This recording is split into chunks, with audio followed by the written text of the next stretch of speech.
우리 설교 제목을 따라해 봅시다. 방향만큼은 옳아야 한다. 방향만큼은 옳아야 한다. 네, 방향만큼은 옳아야 한다라는 제목으로 같이 은혜를 나누기 원합니다. 우리가 실수할 수 있지만, 우리가 넘어질 수 있지만 방향만큼은 옳아야 한다. 이거를 너무 길어서 뒷부분은 한 거예요. 방향만큼은 옳아야 한다. 여러분, 저는 이렇게 결혼할 때쯤에 티코라고 그 당시 이제 중고로 경차를 하나 구입했습니다. 그리고 결혼한 후에 여행을 같이 떠나자 해갖고 그 티코를 타고서 설악산으로 여행을 간 적이 있었습니다. 그 당시에만 해도요, 스마트폰은 당연히 없었고 내비게이션이 아직 없던 시절이었어요. 그래서 그 강원도를 그 당시에 여행한다. 여러분 어떻게 해야 합니까? 지도를 일단 사야 되고요. 그 지도를 며칠 동안 연구를 하고 공부를 해야지 갈 수 있는 게 그 당시에 강원도였어요. 그래서 저도 한 일주일 정도를 그렇게 지도를 공부하고 길을 이렇게 연구하고, 그리고서 그 지도를 들고서 강원도로 그렇게 떠났던 적이 있습니다. 설악산만 간 게 아니라 이제 설악산 이후에 어디를 가보자 이렇게 했던 거예요. 근데 그렇게 공부하고 지도를 보고 갔는데도요, 창문을 열고 사람들한테 여기 어디로 가야 돼요? 이렇게 얼마나 많이 물어봤는지 몰라요.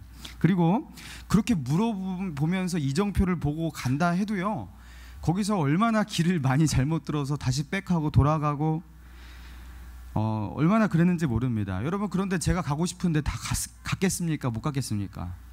여러분, 다 갔다 왔어요. 시간이 좀 걸려서 그러지 다 들러서 갔다 왔습니다. 왜입니까? 어떻게 해서 제가 거기 갈 수 있었습니까? 동쪽으로 갔기 때문에 그러죠. 제가 서쪽으로 가진 않았거든요. 남쪽으로 가지도 않았고, 그래도 방향은 잘 잡고 설악산을 향해서 갔기 때문에 뭐 둘러갈 수도 있고 뭐 길을 잠깐 잘못 들을 수 있어도요, 그 방향만큼은 맞았기 때문에 그 어찌어찌해서 찾아갈 수 있었던 것입니다.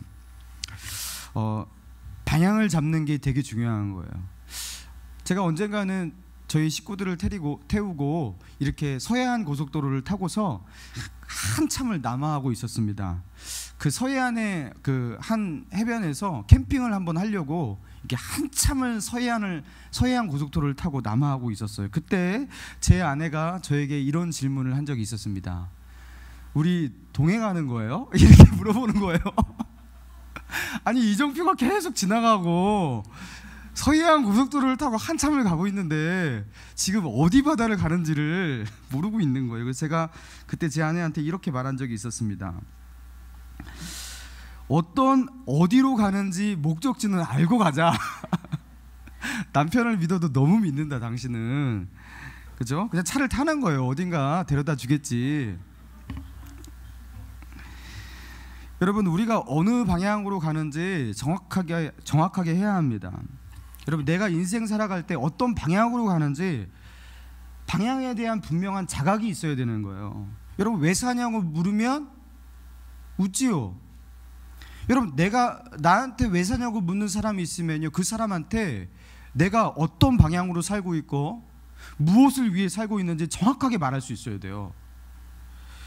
우리가 예수 그리스도를 따라 살면서 때로는 그분 앞에 죄송스럽고 부끄러운 일을 저지를 때가 참 많습니다.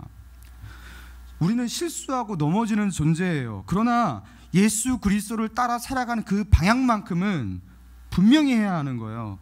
그래야지 그 방향으로서 우리가 그리스도인 됨을 증명할 수 있는 것이죠. 여러분, 그리스도를 따르는 방향으로 우리가 나아가고 있다면 그런 사람을 뭐라고 부릅니까? 그리스도인이라고 하잖아요. 그리스도를 따르는 사람 그리스도인이라고 합니다.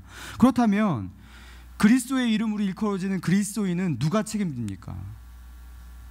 그리스도께서 책임지는 거죠.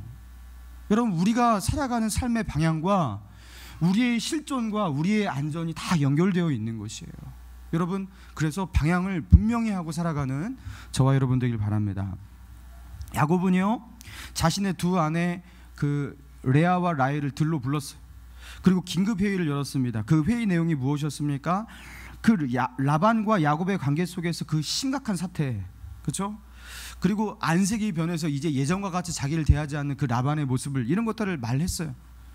그리고 이제 하나님께서 자신으로 하여금 고향으로 다시 돌아가라고 하셨다라는 이것도 알려주었어요. 그래서 그 부인과 이제 의견을 일치시켜서 하란을 떠나 가나안 땅에 가기로 한 거예요. 근데 가는 그 방법이 무엇이냐면 도망이었습니다.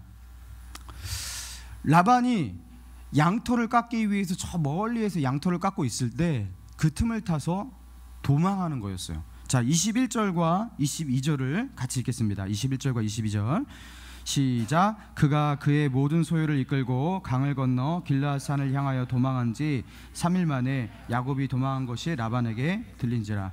자, 야곱이 도망했다는 소식을 라반이 며칠 만에 들었다고요? 3일 만에. 그러니까 이게 거리가 꽤 있었던 거리였던 거죠.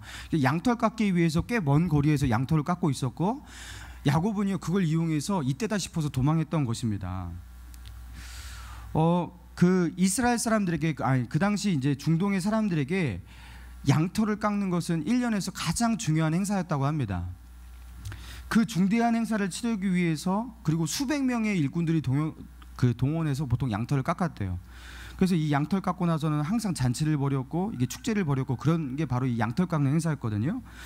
근데 이 양털을 깎는 중요한 일을 하고 있을 때 그 야곱이 어떻게 보면 라반의 딸들이잖아요. 레아와 라헬은. 그리고 그로부터 낳은 손주 손녀들이 있을 거 아니에요. 이들을 다 데리고 그리고 재산들을 다 들고서 도망해 버린 거예요. 인사 하나도 없이. 여러분, 그러면 이런 모습을 라반의 입장에서 봤을 때 여러분, 라반이 서운하네 이렇게 하고 말겠냐라는 거예요. 여러분, 아니겠죠. 여러분, 분노하는 거 당연하지 않겠습니까? 자, 그래서 이 분노를 가지고 라반이 어떻게 했냐. 23절입니다 23절 읽겠습니다. 시작. 라반이 그의 형제를 거느리고 7일 길을 쫓아가 길르앗 산에서 그에게 이르렀더니, 자, 남자 형제들을 데리고서요 어떻게 합니까? 7일 길을 추격했다고 했어요. 여러분, 7일 길을 밤낮으로 추격해요. 여러분, 그때 이 추격전에서 라반이 어떤 생각을 하고 추격했겠습니까? 만나면 인사해야지, 인사 못했잖아, 잘가 인사해야지, 뭐 이랬겠냐고요. 손주 손녀한테 뽀뽀해주고 잘 보내야지 이랬겠냐고요. 여러분, 어떻게 했겠어요? 야곱 내 이놈, 이 괘씸한 놈, 넌 죽었어. 이거 죽일 마음 가지고 추격한 거예요. 여러분, 23절에 보니까 길르앗 산에 이르렀다 하면서 길르앗 산이라고 칭하고 있잖아요. 여러분, 하란에서 길르앗 산까지 얼마나 긴 거리냐면요 640km입니다 640km가 어떤 거리냐면 우리 그 반도 남한에서는 640km 되는 거리가 안 나와요. 부산까지 해봤자 450km 정도 되잖아요, 그죠? 640km는 평양에서 부산 정도 됩니다. 여러분, 이 거리를요 그 당시 말이나 아니면 도보로 추격을 해요. 이거 굉장히 힘든 것입니다. 거의 전속력으로 추격해야지 7일 동안 추격할 수 있는 거예요. 근데 이거는요 야곱도 마찬가지였어요. 640km를, 그러니까 라반이 야곱이 도주했다라는 걸 3일 만에 들었고, 그리고 3일 후에 이제 7일 동안 추격했으니까 10일이 흘렀잖아요. 그러니까 10일 동안 야곱은 도주한 거잖아요. 여러분, 10일 동안 640km를 간 거예요. 양과 소 이런 것들을 다 데리고. 여러분, 640km 나누기 10해 보세요. 하루에 64km. 여러분, 하루에 64km 걸을 수 있어요? 하루에 64km 못 걸어요. 그래서 학자들은 이게 정확하게 하란에서 출발할 리가 없다. 이건 너무 긴 거리다. 그래서 하란 최남단 정도에서 걸으면 한 500km 정도 됐을 텐데 그 정도에서 출발했다고 진짜 그래도 최소한 45km에서 한 50km는 하루에 걸어야 되는 거예요. 여러분, 이거 굉장히 하드한 장정이었던 것입니다. 살인적인 일정이었던 거예요. 야곱이 왜 이렇게 빨리 갔을까요? 잡힐까봐. 그리고 야곱이 왜 길르앗 산으로 갔을까요? 가나안 땅은요 길르앗으로 가면 안 돼요. 길르앗은 요단강을 건너서 저쪽 편으로 넘어가야 됩니다. 이거 틀어진 거예요. 근데 쭉 직진으로 남아면요 라반에게 걸릴까봐 길르앗 산지로 들어간 거예요. 산지로 들어가면 은폐 가능하죠. 좀 숨을 수가 있잖아요. 그래서 그 추격을 따돌리기 위해서 길르앗 산으로 꺾어져서 들어간 거예요. 그러니까 야곱의 절박함이 있는 거예요. 라반은 어떻게든지 잡으려고 혈안이 돼 있고, 야곱은 어떻게든지 따돌리려고 절박하게 도망가고 있었던 것입니다. 자, 그렇다면 라반은 왜 이렇게 맹렬하게 죽일 듯이 달려왔던 것일까?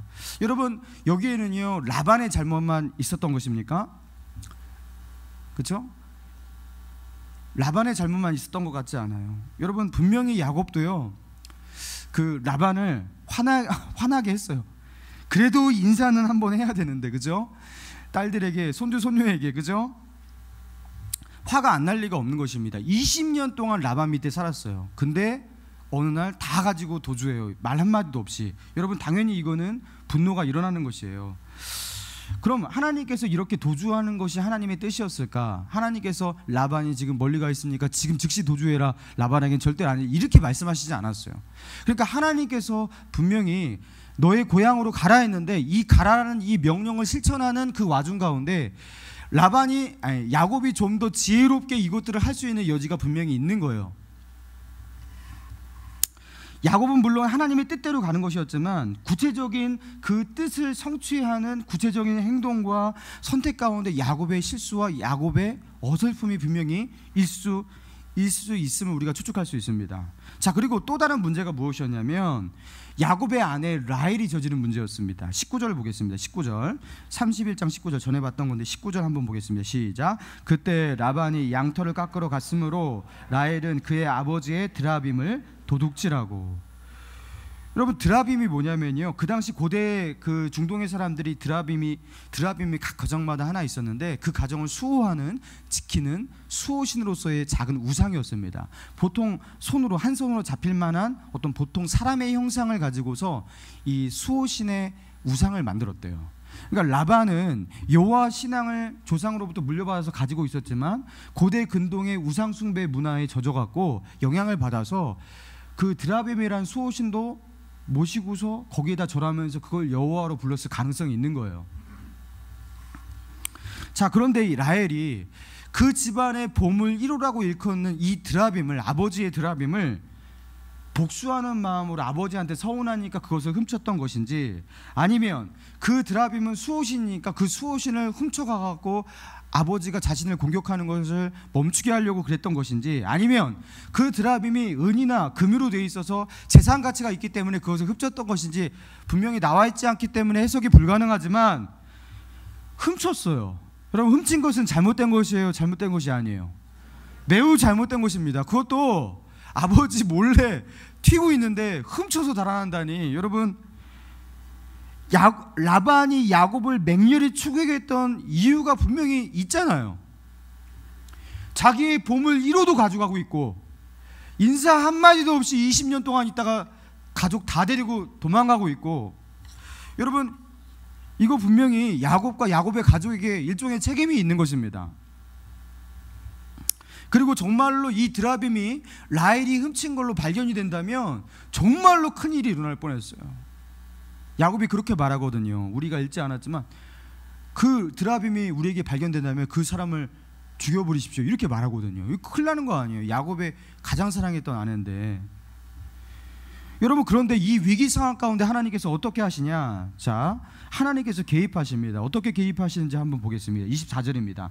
자, 24절 읽겠습니다. 시작. 밤에 하나님이 아람 사람 라반에게 현명하여 이르시되 너는 삼가 야곱에게 선악간에 말하지 말라 하셨더라.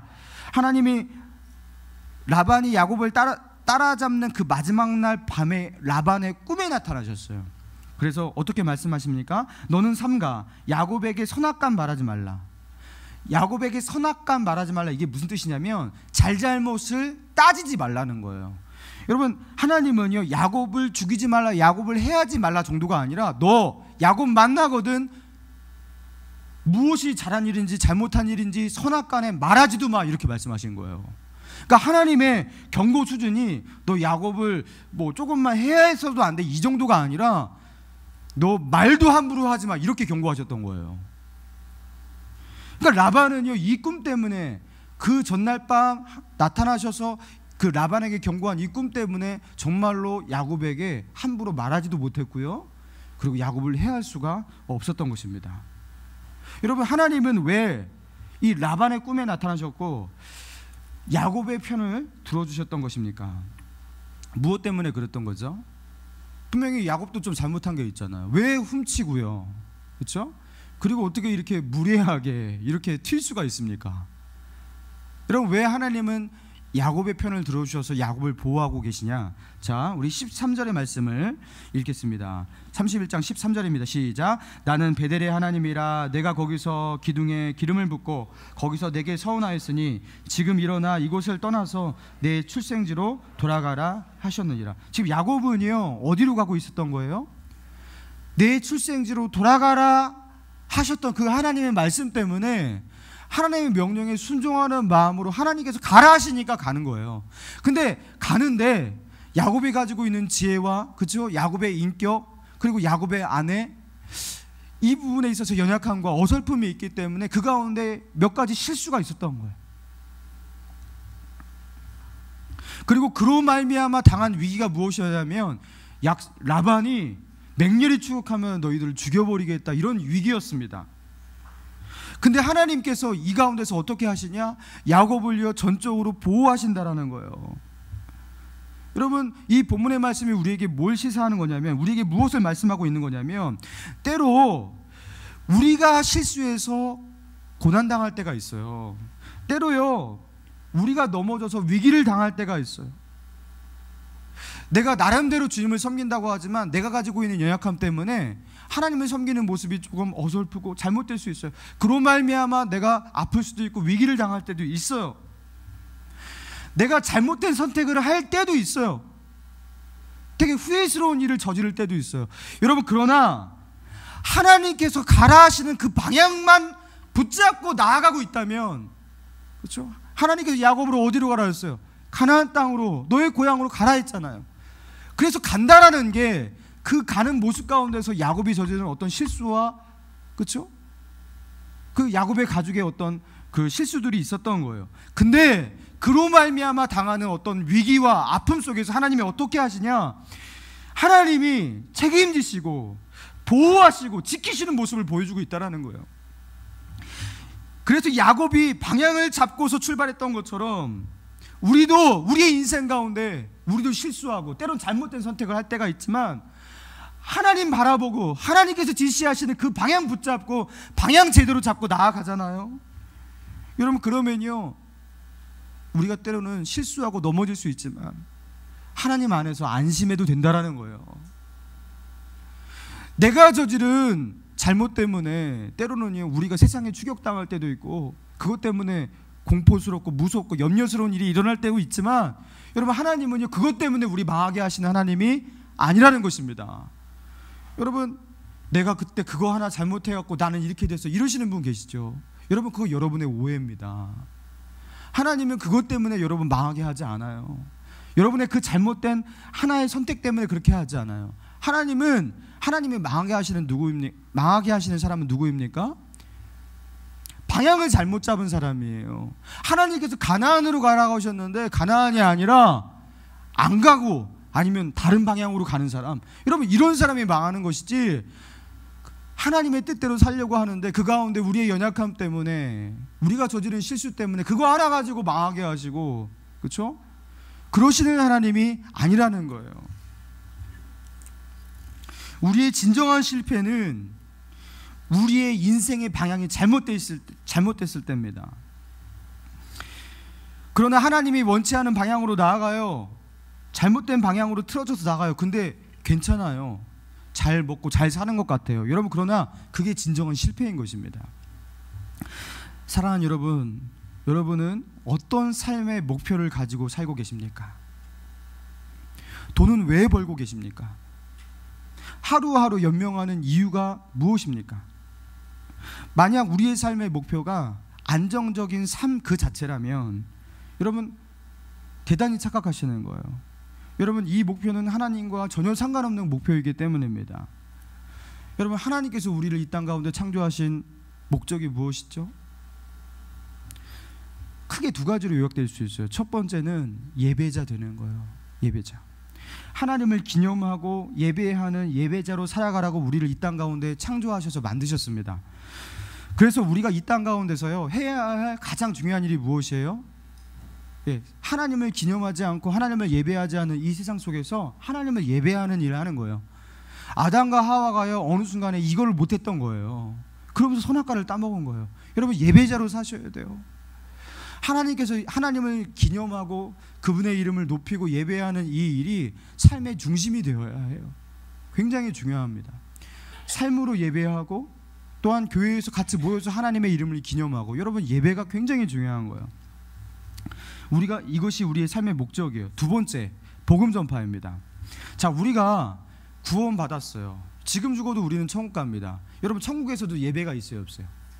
여러분, 천국에서도 예배가 있어요. 이 땅에서도 예배할 수 있고, 그렇다면 하늘에서도 예배할 수 있고 이 땅에서도 예배할 수 있다면 거기서 직접 하나님의 얼굴 보고서 예배하는 게 좋은 거잖아요. 자, 그런데 우리는 왜 이 땅 가운데 남겨져 있냐? 여기서 우리가 살아야 될 이유를 찾아야 되는 거예요. 이건 단 한 가지밖에 없습니다. 이 땅에 살아남아서 해야 할 일이 있기 때문에 그런 거예요. 천국에서도 예배할 수 있고 이 땅 가운데 예배할 수 있는데, 예배 이외에 해야 할 딱 한 가지 일이 있습니다. 그게 무엇입니까? 예수 그리스도를 모르는 자로 하여금 그를 알게 하는 거. 여러분, 이게 우리의 사명이에요. 이것 때문에 예수 믿는 자로 하여금 천국 백성이고 지금 죽어도 천국 가지만 천국으로 오는 그 일을 연장시키신 거예요. 목숨 다하는 날까지 우리가 하나님 예배하면서 해야 할 일이 무엇이냐면 복음 전파하는 겁니다. 여러분, 이거 하지 않고서요 그냥 천국 가면요, 하나님께서 내가 너를 이 땅 가운데 오래 남겨둔 이유가 없이 너는 왔구나, 이 소리 들으실 거예요. 여러분, 이 두 가지 삶의 목적으로 우리가 요약이 되는 거예요. 그런데 하나님께서 우리에게 설정하신 이 두 가지 삶의 방향, 이 삶의 목적과 상관없는 방향으로, 그런 삶과 인생으로 살아가고 있다면, 안정적인 삶, 그냥 행복한 가정 꾸리고 싶어, 나는 그냥 세상 속에서 부끄럼치 않게 떵떵거리고 살고 싶어, 아니면 뭐 그런 거 있잖아요. 세계 일주하면서 나 마지막 편안한 여생을 보내고 싶어, 뭐 이따위의 목적을 가지고서 살고 있다면, 여러분, 이게 하나님 앞에 정말로 그런 따위의 목적 가지고 살고 있는 게 되는 거예요. 여러분, 분명한 방향 붙잡고 살고 계십니까? 여러분, 베드로는요 참 연약하고 실수가 많은 사람이었습니다.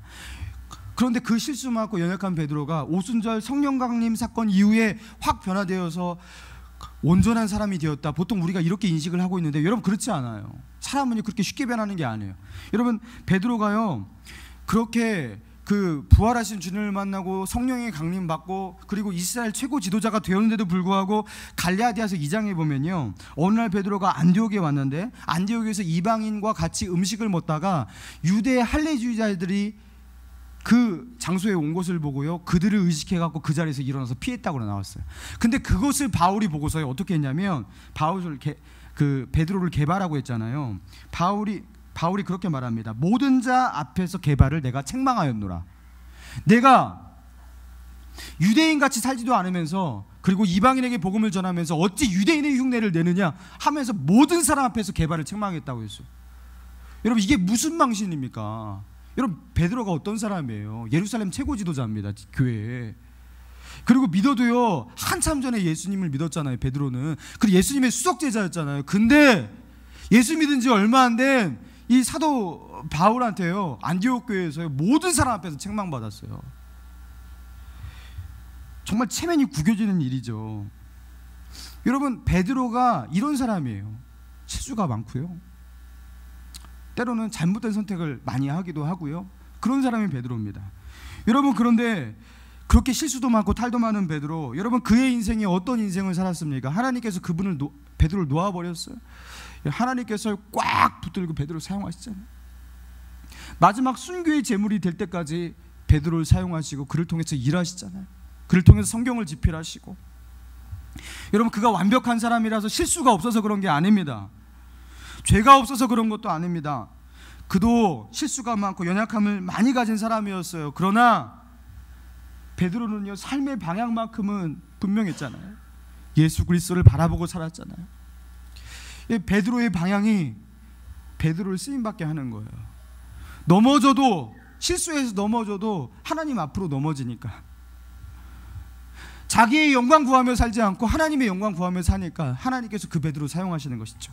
반면에 구약의 사사 가운데 삼손이라는 사사가 있죠. 사사는 이스라엘 영적 지도자고 정치적인 지도자로 군림하는, 한마디로 최고의 그 권력을 가지고 있는 사람이었습니다. 그런데 이 삼손은요, 다른 사사들과 비교해서요 또 하나의 은사까지 더 가지고 있었어요. 그게 무엇입니까? 어떠한 영적 지도자들에게도 성경에 나온 어떤 인물에게도 주지 않은 어떤 탤런트가 있었어요. 물리적인 육체적 능력까지 그에게 허락하셨어요. 자기의 그 맨손으로 사자의 입을 찢어서 죽일 만큼 그렇게 힘이 강했던 사람, 그렇죠? 수백 명과 혼자의 힘으로 대결해도 그냥 물리쳤던 슈퍼인간이 바로 그 삼손이었단 말이에요. 여러분, 그런데 삼손이 그 초인적인 힘을, 하나님이 그 인사를 그 세상 가운데 사용하면서 때로는 블레셋 사람 물리치고 막 그랬는데요. 여러분, 그 초인적인 힘을 사용했던 이유가 대부분 무엇이었습니까? 대부분 사사로운 이익 때문에 사용했어요. 여자 문제, 그리고 자신의 억울함을 당한 그 복수심, 그리고 마지막에 죽을 때는 자기의 두 눈을 뽑아버린 이 원수를 갚게 하옵소서 하면서 그 복수심 속에서 또 그 마지막 힘도 사용했어요. 그러다가 그렇게 죽은 사람이 바로 삼손이었습니다. 삼손은 성경에서 유일무이한 독특한 캐릭터였고 성경 역사 가운데 단 한 번 나오는 정말 슈퍼 인간이었지만, 우리는 우리 자녀들에게 삼손같이 살라고 말하는 일은 없어요. 그렇죠? 너 삼손의 믿음을 따라 살아, 한 번도 못 들어보지 않았습니까? 그렇죠? 개같이 살라는 거잖아요. 왜 그런 것이에요? 그는요, 하나님으로부터 은사도 받고, 그렇죠? 나를 하나님이 주신 직분 가지고 살았고, 그런데 왜 그렇게 된 거예요? 그의 삶의 방향이 잘못됐기 때문에 그런 거예요. 하나님께서 주신 은사조차도요, 다 자기를 위해 사용했기 때문에 그런 것이에요. 인생의 목표점 자체가요, 방향 자체가 잘못되었던 거예요. 여러분, 우리가 때로 실수하고 넘어질 수 있습니다. 그러나 그래도 다시 일어나 가야 할 것, 다시 바라보며 걸어가야 할 곳이 분명한 그런 목적, 분명한 방향, 여러분, 그걸 우리가 가지고 있냐는 것이죠. 여러분, 제가 아는 그 청년 가운데서 지방에서 그 중고등부 그 대상으로 예배와 찬양 사역을 하는데, 이제 선교단체를 만들고서 그 찬양 사역을 청소년을 대상으로 캠프를 열고 뭐 그런 사역을 하는 그 청년이 있어요.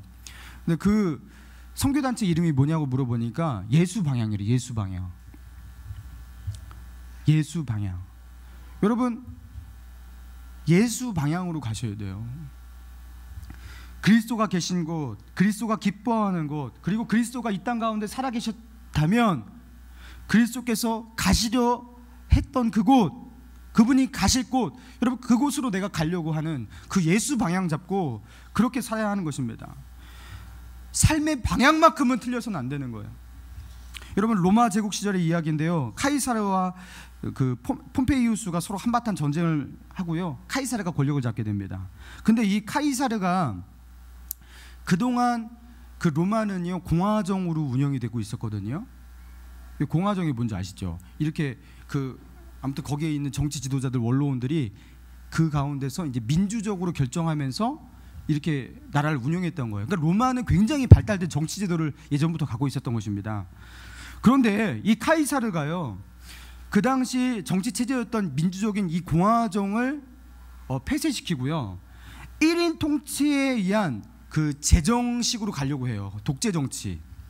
그래서 자신을 종신 독재관이라는 이름으로 칭하게 하고 사실상 1인 황제 체제를 구축하려고 그렇게 했습니다. 그때 이 오랜 공화정의 전통을 지키고 있던 이 로마의 정치인들, 원로원들이 이 카이사르의 이 횡포를 받아들이기 힘들었어요. 그래서 이 공화정을 지키기 위해서 어떻게 했냐, 서로 의논하고 카이사르를 죽이기로 결정합니다. 그래서 그들이 공화정으로 이렇게 같이 회의로, 원로원 회의로 모일 때 카이사르를 둘러싸요. 그리고 칼로 다 찔러갖고 카이사르를 살해합니다.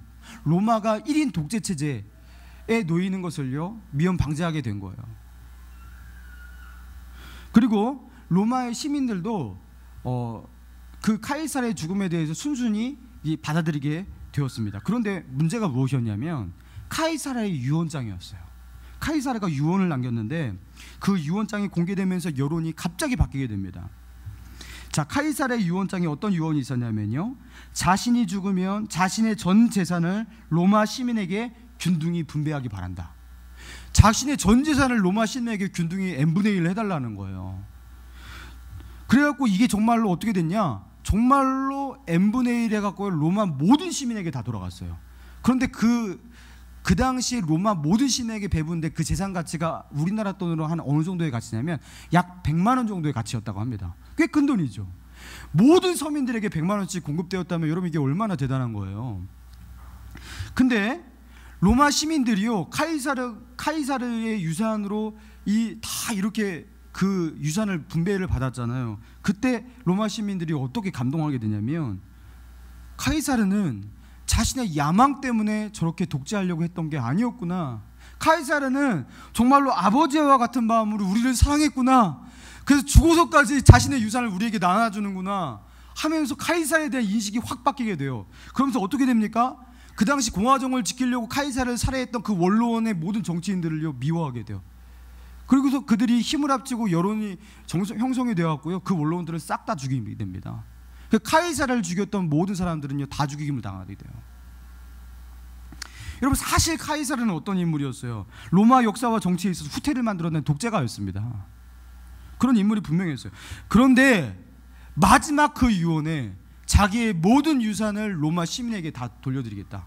여러분, 이 마지막 유언장 하나 때문에요, 마지막 자기가 죽는 순간에 그 죽음을 어떻게 처리할까, 이것 하나 때문에, 그 유언 때문에, 그거 하나가 옳았기 때문에 그에 대한 재평가가 완전히 달라진 거예요. 여러분, 이게 바로 뭐냐면 방향의 힘이에요.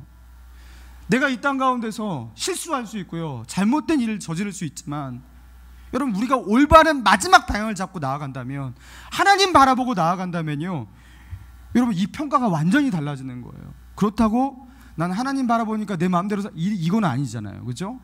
하나님 바라보는 방향 분명히 하고 살아야 된다는 것이, 그리고 우리의 삶의 끝에서 나의 방향이 증명되어야 하는 것입니다.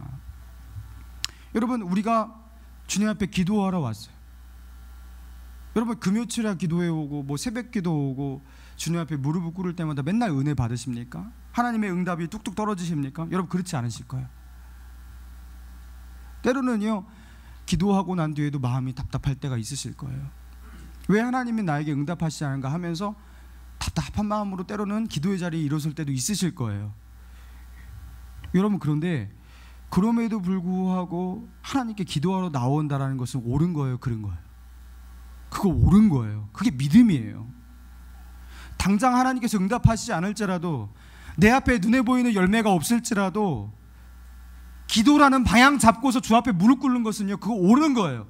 여러분, 그래서요, 기도에 지금 응답이 있건 없건 하나님 앞에 무릎 꿇는 기도에 방향 잡고 나아가는 사람은요, 이 사람은 승리하게 되어 있는 거예요. 쓰임받게 되어 있는 거예요. 이 방향의 힘입니다. 여러분, 전도할 때, 여러분 토요일마다 이렇게 전도하러 많이 나오시는데요, 전도의 열매가 그렇게 있으십니까? 직장 가운데서, 사회 가운데서, 친구 관계 가운데서 전도 힘쓰시는 분 있을 거예요. 여러분, 전도가 그렇게 쉬우십니까? 전도 몇 명이나 하셨어요? 여러분, 쉽지 않으시죠? 그거 어려우시잖아요. 여러분, 그런데 그럼에도 불구하고 전도하기 위해서 힘쓰고 전도의 자리에 나와서 봉사하고 헌신하고 그들과 접촉하려고 하고, 여러분, 그거 옳은 거예요, 그런 거예요? 그거 옳은 거예요. 여러분, 하나님은요, 이 방향을 보시고 계시는 거예요. 우리가 잘해서 조금 더 잘 될 수도 있고요, 조금 못해서 조금 덜 될 수도 있습니다. 여러분, 그런데 무엇을 잡고 나가야 되는 거예요? 방향만큼은 분명히 잡고 나가야 되는 거예요. 하나님께서 인정하시고 칭찬하시는 그분의 뜻 잡고서, 방향 잡고서 나아가면요, 그 사람은 결국 승리하게 된다는 것입니다. 사랑하는 목감신의 성도 여러분, 여러분은 어떤 방향으로 살고 계십니까? 무엇을 위해 살고 계십니까? 여러분의 인생 끝에 어떤 목적지를 설정하고 그렇게 달려가고 계십니까? 우리의 인생 마지막 끝에 예수 그리스도를 만나는 그거 꿈꾸고 나아가기 원합니다. 내가 가고자 하는 곳으로 가지 말고 주님이 가라 하시는 곳으로 방향 잡고, 야곱처럼 하나님께 내려가라 하시니까 그 베델로 자기의 공양으로 담대히 방향 잡고 내려갔던 그 야곱처럼, 때로 우리는 연약하지만 실수도 할 수 있지만 분명한 방향 잡고 내려갈 수 있는 저와 여러분 되기를 주님의 이름으로 축원합니다.